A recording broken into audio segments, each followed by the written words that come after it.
Ici, on va faire un peu de théorie basique, ça fait pas de tort, sur les contraintes d'orientation. Je vais me mettre dans la vue right, je suis en bones, en non kinématique, je vais me mettre en IK with twist, je vais créer 2 bones avec un fléchissement et faire enter.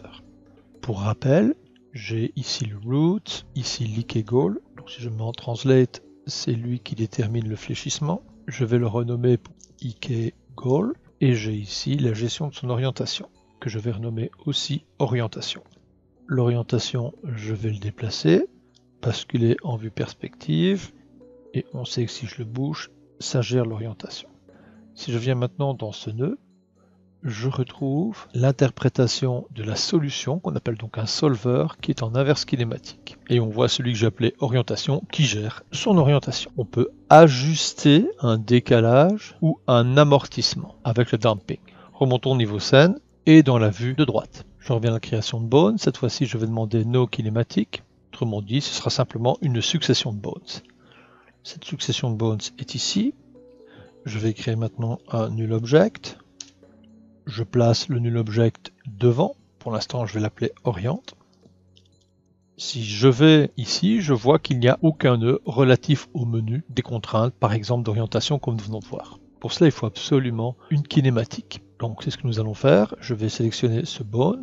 Je vais me mettre en mode bones. Je vais choisir tout simplement IK avec contrainte.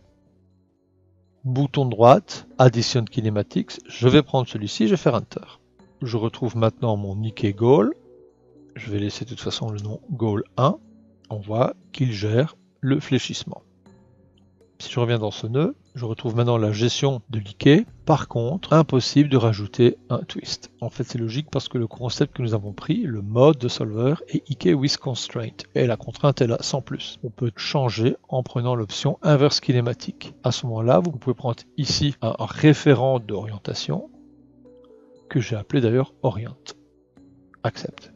Si je viens dans la vue perspective, que je clique sur orient, il entraîne les bones.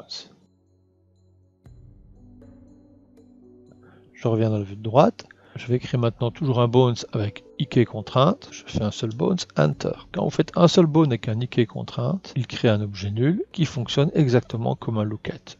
Si je reviens dans les gestions des solvers, le dernier bones créé est toujours en simple contrainte. Donc comme il n'est pas en inverse kinématique, il n'a toujours pas de cible d'orientation. Je vais me mettre en inverse kinématique et choisir la cible d'orientation oriente.